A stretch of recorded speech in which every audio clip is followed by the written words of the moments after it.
Hello बच्चों, कैसे हैं आप बच्चों। आज हम पढ़ेंगे क्लास 11th राजनीतिक विज्ञान के अंतर्गत अध्याय 1 राजनीतिक सिद्धांत एक परिचय। हम आपको बताएंगे बच्चों इस पाठ से संबंधित कुछ महत्वपूर्ण बिंदु और साथ ही साथ पाठ से संबंधित प्रश्नों के उत्तर भी। तो चलिए शुरू करते हैं। सबसे पहले जान लेते हैं पाठ के कुछ मुख्य बिंदु, जैसे कि आप यहाँ पर देख सकते हैं। और यहाँ पर आप ध्यान दें बच्चों, सबसे पहला पॉइंट आपके लिए, राजनीति का जन्म इस बात से होता है कि हमारे और हमारे समाज के लिए क्या उचित एवं वांछनीय है और क्या नहीं। ठीक है। दूसरा पॉइंट आपके लिए, राजनीति एक प्रकार की जन सेवा है। ठीक है बच्चों। इसके बाद आइए तीसरा पॉइंट, राजनीतिक सिद्धांत राजनीतिक जीवन को अनुप्राणित करने वाले स्वतंत्रता, समानता और न्याय जैसे मूल्यों के बारे में सुव्यवस्थित रूप से विचार करता है। आई बात समझ में। इसके बाद अगला पॉइंट है बच्चों, मनुष्य दो मामलों में अद्वितीय है। उसके पास विवेक होता है और अपनी गतिविधियों में उसे व्यक्त करने की योग्यता होती है। ठीक है। इसके बाद अगला पॉइंट है बच्चों, आधुनिक काल में सबसे पहले रूसो ने सिद्ध किया कि स्वतंत्रता मानव मात्र का मौलिक अधिकार है। इसके बाद बच्चों अगला पॉइंट आपके लिए, कार्ल मार्क्स ने तर्क दिया कि समानता भी उतनी ही निर्णायक होती है जितनी कि स्वतंत्रता। अगला पॉइंट है बच्चों, गांधी जी ने अपनी पुस्तक हिंद स्वराज में वास्तविक स्वतंत्रता या स्वराज के अर्थ की विवेचना की। ठीक है, याद रखें आप इन पॉइंट्स को। अगला पॉइंट है बच्चों, अंबेडकर जी ने जोरदार तरीके से तर्क रखा कि अनुसूचित जातियों को अल्पसंख्यक माना जाना चाहिए और उन्हें विशेष संरक्षण मिलना चाहिए। अगला पॉइंट है बच्चों आपके लिए, राजनीतिक सिद्धांत उन विचारों और नीतियों को व्यवस्थित रूप से प्रतिबिंबित करता है जिनसे हमारे सामाजिक जीवन, सरकार और संविधान ने आकार ग्रहण किया है। यह स्वतंत्रता, समानता, न्याय, लोकतंत्र और धर्मनिरपेक्षता जैसी अवधारणाओं का अर्थ स्पष्ट करता है। आई बात समझ में। तो बच्चों इन मुख्य बिंदुओं को आप अच्छे से याद करें। इसके बाद आइए जान लेते हैं यहाँ पर इस पाठ से संबंधित प्रश्नों के उत्तर अभ्यास प्रश्न उत्तर में। और यहाँ पर सबसे पहला प्रश्न है आपके लिए बच्चों, राजनीतिक सिद्धांत के बारे में नीचे लिखे कौन से कथन सही हैं और कौन से गलत। तो यहाँ पर आपको सही और गलत कथन बताना है बच्चों। और सबसे पहले आपके लिए क्या है यहाँ पर, राजनीतिक सिद्धांत उन विचारों पर चर्चा करता है जिनके आधार पर राजनीतिक संस्थाएं बनती हैं। तो आपको बताना है कि ये कथन गलत है या सही। उत्तर लिखेंगे बच्चों सही। ठीक है। इसके बाद अगला है आपके लिए ख, राजनीतिक सिद्धांत विभिन्न धर्मों के अंतर संबंधों की व्याख्या करते हैं। क्या ये गलत है या सही। उत्तर लिखेंगे गलत। ठीक है बच्चों, उत्तर क्या होगा, गलत। और इसके बाद अगला है आपके लिए ग, ये समानता और स्वतंत्रता जैसी अवधारणाओं के अर्थ की व्याख्या करते हैं। उत्तर लिखेंगे सही। ठीक है बच्चों, ये कथन आपका बिल्कुल सही है। इसके बाद बच्चों अगला कथन है, ये राजनीतिक दलों के प्रदर्शन की भविष्यवाणी करते हैं। उत्तर लिखेंगे गलत। ये कथन आपका गलत है। इसके बाद बच्चों चलिए देख लेते हैं दूसरा प्रश्न आता है आपका, राजनीति उस सबसे बढ़कर है जो राजनेता करते हैं। क्या आप इस कथन से सहमत हैं। उदाहरण भी दीजिए। तो उत्तर में क्या लिखेंगे। उत्तर लिखेंगे बच्चों, राजनीति एक प्रकार की जनसेवा है। राजनीति से जुड़े अन्य लोग राजनीति को दांव पेच से जोड़ते हैं तथा आवश्यकताओं और महत्वाकांक्षाओं को पूरा करने के कुचक्र में लगे रहते हैं। कई अन्य लोगों के लिए राजनीति वही है जो राजनेता करते हैं। अगर वे राजनेताओं के दल बदल करते, झूठे वायदे और बढ़े चढ़े दांव करते, विभिन्न तबकों से जोड़ तोड़ करते, निजी या सामूहिक स्वार्थ में निष्ठुरता से हिंसा पर उतारू होता देखता है तथा जीवन के विभिन्न क्षेत्रों में जब हम हर संभव तरीके से अपने स्वार्थ को साधने में लगे लोगों को देखते हैं तो हम कहते हैं वे राजनीति कर रहे हैं। आगे लिखेंगे, महात्मा गांधी के अनुसार राजनीति ने हमें सांप की कुंडली की तरह जकड़ रखा है और इससे जूझने के सिवाय कोई अन्य रास्ता नहीं है। राजनीतिक संगठन और सामूहिक निर्णय के किसी ढांचे के बगैर कोई भी समाज जिंदा नहीं रह सकता। उदाहरण के लिए यदि हम एक क्रिकेटर को टीम में बने रहने के लिए जोड़ तोड़ करते या किसी सहपाठी को अपने पिता की हैसियत का उपयोग करते अथवा दफ्तर में किसी सहकर्मी को बिना सोचे समझे बॉस की हाँ में हाँ मिलाते देखते हैं तो हम कहते हैं वह गंदी राजनीति कर रहा है। यह दुर्भाग्यपूर्ण है कि राजनीति का संबंध किसी भी तरीके से निजी स्वार्थ साधने के धंधे से जुड़ गया है। ठीक है बच्चों, तो इस प्रकार से आप अपने इस दूसरे प्रश्न का उत्तर लिख सकते हैं, साथ साथ याद भी करते रहें। इसके बाद आइए देख लेते हैं तीसरा प्रश्न यहाँ पर। लोकतंत्र के सफल संचालन के लिए नागरिकों का जागरूक होना जरूरी है, टिप्पणी कीजिए। तो यहाँ पर आपको उत्तर लिखना होगा बच्चों। लोकतंत्र तथा प्रजातंत्र को लोगों की सरकार कहा जाता है क्योंकि सरकार की लोकतंत्रीय प्रणाली में वास्तविक शक्ति जनता के पास होती है। यह एक उत्तरदायित्वपूर्ण सरकार होती है। यह विभिन्न मुद्दों पर विभिन्न स्तरों पर बातचीत और वाद विवाद पर आधारित होती है। आगे लिखेंगे, लोकतंत्र का मुख्य उद्देश्य जनता के महत्वपूर्ण मूल्यों जैसे समानता, न्याय, स्वतंत्रता को प्राप्त करना होता है। प्रजातंत्र में लोगों को महत्व दिया जाता है और समाज के विभिन्न वर्गों के मध्य भाईचारा स्थापित करना होता है। ठीक है बच्चों, आगे लिखेंगे, लोकतंत्र की सफलता के लिए कुछ आवश्यकताएं जरूरी हैं जिनमें नागरिकों को सतर्क रहना आवश्यक है। यदि नागरिक ये नहीं जानते कि सरकार क्या कर रही है और सरकार की क्या नीति है तथा जनता, प्रशासन और विधान पर रुकावट नहीं डालते तो सरकार घमंडी हो जाएंगी और अपनी स्थिति व अधिकार का दुरुपयोग करेंगी। आई बात समझ में बच्चों? आगे लिखते जाएंगे आप। इसलिए लोगों को विभिन्न स्तरों पर जातीय वाद विवाद और भाषण के आधार पर स्वस्थ जनमत बनाना चाहिए। इसके लिए लोगों में निम्नलिखित गुण होने चाहिए। और क्या गुण होने चाहिए बच्चों? पॉइंट बनाकर लिखेंगे। नंबर 1, लोगों में उच्च स्तर की साक्षरता होनी चाहिए। दूसरा पॉइंट लिखेंगे, लोगों में आर्थिक और सामाजिक समानता होनी चाहिए। ठीक है। तीसरा पॉइंट लिखेंगे बच्चों, लोगों में पर्याप्त रोजगार होना चाहिए। अगला लिखेंगे चौथा, लोगों को जाति, भाषा और धर्मों से ऊपर उठना चाहिए जिससे लोगों में भाईचारे का दृष्टिकोण बढ़ाना चाहिए। ठीक है बच्चों, इस प्रकार से आप अपने इस प्रश्न का उत्तर लिख सकते हैं बच्चों। तीसरा प्रश्न था ये आपका। इसके बाद आइए देख लेते हैं यहाँ पर चौथा प्रश्न है, राजनीतिक सिद्धांत का अध्ययन हमारे लिए किन रूपों में उपयोगी है? ऐसे 4 तरीकों की पहचान करें जिनमें राजनीतिक सिद्धांत हमारे लिए उपयोगी हों।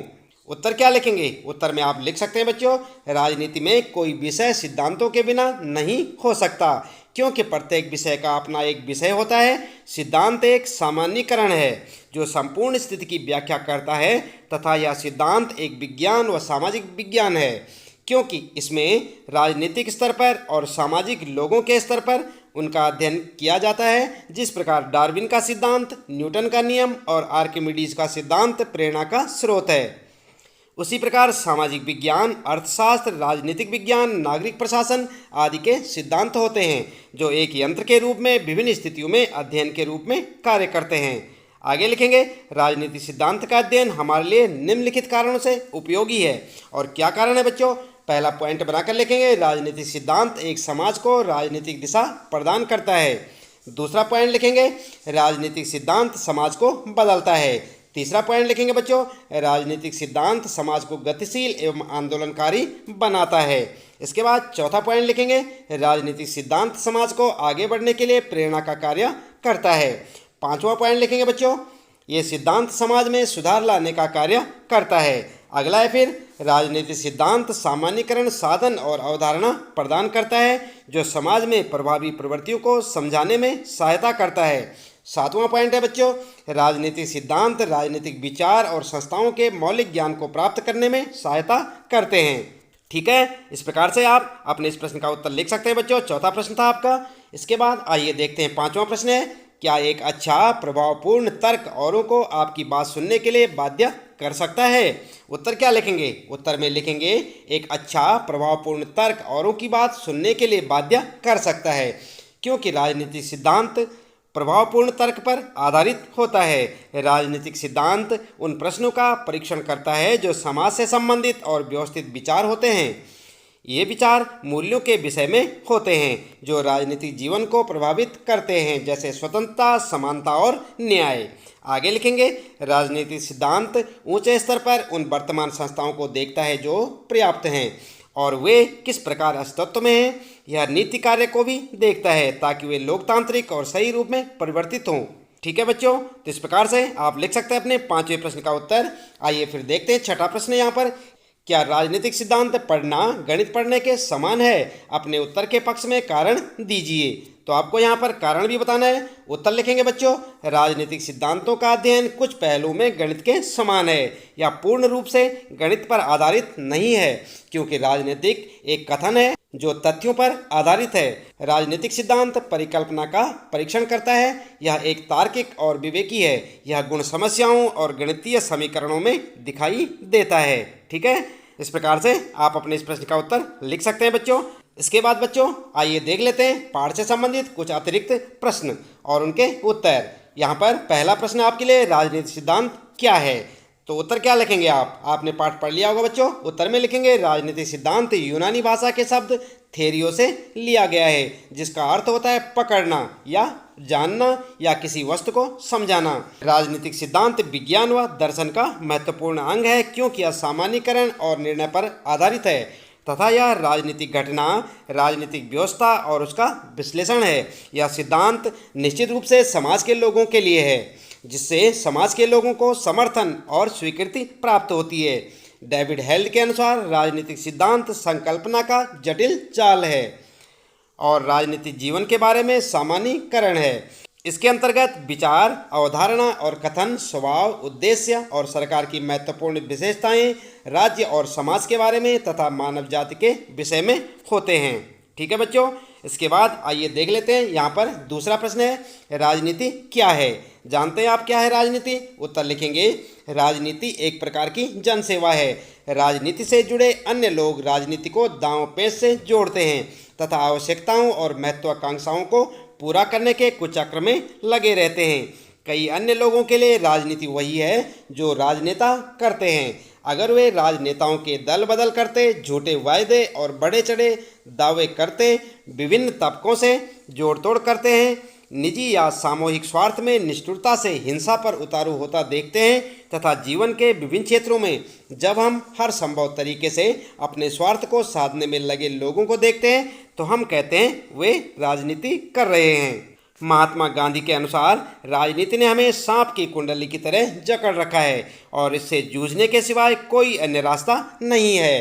राजनीतिक संगठन और सामूहिक निर्णय के किसी ढांचे के बगैर कोई भी समाज जिंदा नहीं रह सकता। ठीक है बच्चों, उदाहरण के लिए लिखेंगे आप, यदि हम एक क्रिकेटर को टीम में बने रहने के लिए जोड़ तोड़ करते या किसी सहपाठी को अपने पिता की हैसियत का उपयोग करते अथवा दफ्तर में किसी सहकर्मी को बिना सोचे समझे बॉस की हाँ में हाँ मिलाते देखते हैं, तो हम कहते हैं वह गंदी राजनीति कर रहा है। यह दुर्भाग्यपूर्ण है कि राजनीति का संबंध किसी भी तरीके से निजी स्वार्थ साधने के धंधे से जुड़ गया है। ठीक है बच्चों, इस प्रकार से आप अपने इस दूसरे प्रश्न का उत्तर लिख सकते हैं। फिर आता है आपका तीसरा प्रश्न। यहाँ पर एक अच्छे सिद्धांत के मुख्य लक्षण क्या हैं? आप जानते हैं क्या हैं? उत्तर में लिख सकते हैं बच्चों, एक अच्छे सिद्धांत के मुख्य लक्षण निम्नलिखित हैं। फिर पॉइंट बनाकर लिखेंगे। फर्स्ट लिखेंगे, सबसे पहला, सिद्धांत को औचित्यपूर्ण होना चाहिए। सेकेंड लिखेंगे बच्चों, सिद्धांत काल्पनिक नहीं होना चाहिए। थर्ड लिखेंगे, इसे समाज का समर्थन प्राप्त होना चाहिए। अगला लिखेंगे चौथा, इसे उद्देश्यपूर्ण होना चाहिए। पांचवां लिखेंगे, सिद्धांत को वैज्ञानिक विधियों पर आधारित होना चाहिए। अगला लिखेंगे बच्चों, इसे विशिष्ट प्रकार का होना चाहिए। ठीक है, और इस प्रकार से आपका तीसरे प्रश्न का उत्तर यहाँ पर हो जाएगा। इसके बाद बच्चों चौथा प्रश्न आता है, फिर राजनीतिक सिद्धांत का अर्थ क्या है तथा इस सिद्धांत की उपयोगिता का विवेचन कीजिए। उत्तर में लिखेंगे, राजनीतिक सिद्धांत यूनानी भाषा के शब्द थेरियो से लिया गया है, जिसका अर्थ होता है पकड़ना, जानना या किसी वस्तु को समझाना। राजनीतिक सिद्धांत विज्ञान व दर्शन का महत्वपूर्ण अंग है, क्योंकि यह सामान्यीकरण और निर्णय पर आधारित है तथा यह राजनीतिक घटना, राजनीतिक व्यवस्था और उसका विश्लेषण है। ठीक है बच्चों, आगे लिखेंगे, राजनीतिक सिद्धांत का अध्ययन हमारे लिए निम्नलिखित कारणों से उपयोगी है। और क्या क्या कारण है? पॉइंट बनाकर लिखेंगे। फर्स्ट लिखेंगे, राजनीतिक सिद्धांत एक समाज को राजनीतिक दिशा प्रदान करता है। दूसरा लिखेंगे बच्चों, राजनीतिक सिद्धांत समाज को बदलता है। तीसरा लिखेंगे, राजनीतिक सिद्धांत समाज को गतिशील एवं आंदोलनकारी बनाता है। अगला लिखेंगे बच्चों, राजनीतिक सिद्धांत समाज को आगे बढ़ने के लिए प्रेरणा का कार्य करता है। और फिर लिखेंगे, ये सिद्धांत समाज में सुधार लाने का कार्य करता है। अगला पॉइंट है राजनीतिक सिद्धांत सामान्यकरण साधन और अवधारणा प्रदान करता है जो समाज में प्रभावी प्रवृत्तियों को समझाने में सहायता करता है। अगला पॉइंट लिखेंगे राजनीतिक सिद्धांत राजनीतिक विचार और संस्थाओं के मौलिक ज्ञान को प्राप्त करने में सहायता करते हैं। ठीक है बच्चों, इसके बाद आइए देख लेते हैं पांचवा प्रश्न है राजनीति का जन्म किस तथ्य से हुआ है। आप जानते हैं उत्तर में लिखेंगे राजनीति का जन्म इस तथ्य से होता है कि हमारे और हमारे समाज के लिए क्या उचित एवं वांछनीय है और क्या नहीं है। इस बारे में हमारी दृष्टि अलग अलग होती है। इसमें समाज में चलने वाली बहुविध वार्ताएं शामिल हैं जिनके माध्यम से सामूहिक निर्णय किए जाते हैं। ठीक है बच्चों, फिर है आपका छठा प्रश्न यहाँ पर राजनीति की गांधीवादी सिद्धांत की प्रमुख विशेषताएं और लक्षण क्या हैं। उत्तर लिखेंगे गांधी जी एक महान विचारक और सिद्धांतवादी माने जाते हैं। उनके सिद्धांत का औचित्य आज केवल भारत में नहीं बल्कि संपूर्ण विश्व में है। गांधी जी के सिद्धांतों का औचित्य पहले की अपेक्षा आज अधिक है। गांधी जी ने अनेक सामाजिक बुराइयों, जातिवाद, संप्रदायवाद और अस्पृश्यता के खोखलेपन की व्याख्या की। अपने उपागम में वे मार्क्स से अधिक निकट हैं। उन्होंने राज्य को हटाने की भी वकालत की क्योंकि वे राज्य को एक मशीनी संस्था मानते थे। वे आज के राज्य के भी विरोधी थे। गांधी का दर्शन सत्य, अहिंसा और सत्याग्रह पर आधारित है। इन शास्त्रों के द्वारा उन्होंने भारत को आज़ाद कराया। ठीक है बच्चों, इस प्रकार से आप अपना उत्तर लिख सकते हैं। फिर देखते हैं, आइए सातवां प्रश्न है मार्क्सवादी सिद्धांत की विवेचना कीजिए। और यहाँ पर आप उत्तर में लिख सकते हैं कार्ल मार्क्स ने अपनी पुस्तक दास कैपिटल में अपने सिद्धांतों का उल्लेख किया जिसमें पूंजीवादी प्रथा की उत्पत्ति और विकास का विश्लेषण किया है। इसमें उसने राज्य की भूमिका भी बताई है। इस सिद्धांत के निम्नलिखित तत्व हैं और क्या क्या तत्व हैं आइए देख लेते हैं। फर्स्ट है यहाँ पर दो वर्गीय सिद्धांत। मार्क्स के अनुसार समाज दो वर्गों में बटा है। कौन कौन से? पहला है शोषक वर्ग और दूसरा शोषित वर्ग। ठीक है बच्चों, इसके बाद दूसरा पॉइंट लिखेंगे वर्ग संघर्ष का सिद्धांत। इन दोनों वर्गों में निरंतर संघर्ष होता रहता है और आज भी जारी है। तीसरा पॉइंट आपके लिए इतिहास की आर्थिक व्याख्या। मार्क्स मानता था कि इतिहास शोषक और शोषित वर्ग के बीच का ब्यौरा है, न कि राजाओं के संघर्ष का। ठीक है, अगला पॉइंट है साम्यवाद की स्थापना। इसका तात्पर्य है कि जाति विहीन, वर्ग विहीन और राज्य विहीन समाज की स्थापना। अगला है बच्चों फिर अतिरिक्त मूल्य का सिद्धांत। मार्क्सवादी यह प्रमाणित करता है कि पूंजीवादी और श्रमिकों के बीच अंतर अतिरिक्त मूल्य के कारण है। आई बात समझ में? इस प्रकार से आप अपने सातवें प्रश्न का उत्तर लिख सकते हैं बच्चों। फिर आता है आपका आठवां प्रश्न परंपरागत और अपरंपरागत राजनीतिक सिद्धांत में अंतर स्पष्ट कीजिए। उत्तर क्या लिखेंगे? उत्तर लिखेंगे परंपरागत और अपरंपरागत राजनीतिक सिद्धांत में अंतर। और यहाँ पर सबसे पहले लिखेंगे आप परंपरागत राजनीतिक सिद्धांत, हेडिंग डालकर लिखेंगे, पॉइंट बनाकर लिखें।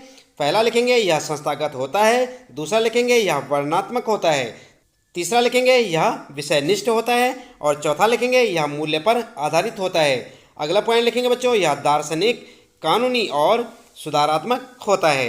इसके बाद अगला पॉइंट लिखेंगे यह परिकल्पनात्मक होता है। ठीक है बच्चों, इसके बाद दूसरी हेडिंग डालेंगे अपरंपरागत राजनीतिक सिद्धांत और हेडिंग डालकर लिखेंगे, पॉइंट बनाकर लिखें। नंबर 1 यह वैज्ञानिक है, नंबर 2 यह संकेतात्मक है, नंबर 3 यह विश्लेषणात्मक है और नंबर 4 लिखेंगे यह तथ्यों पर आधारित होता है। अगला लिखेंगे यह अंतर विषयी होता है और फिर लिखेंगे यह वस्तुनिष्ठ है। ठीक है बच्चों, इस प्रकार से आप अपने इस प्रश्न का उत्तर लिख सकते हैं, साथ साथ याद भी करते रहे बच्चों।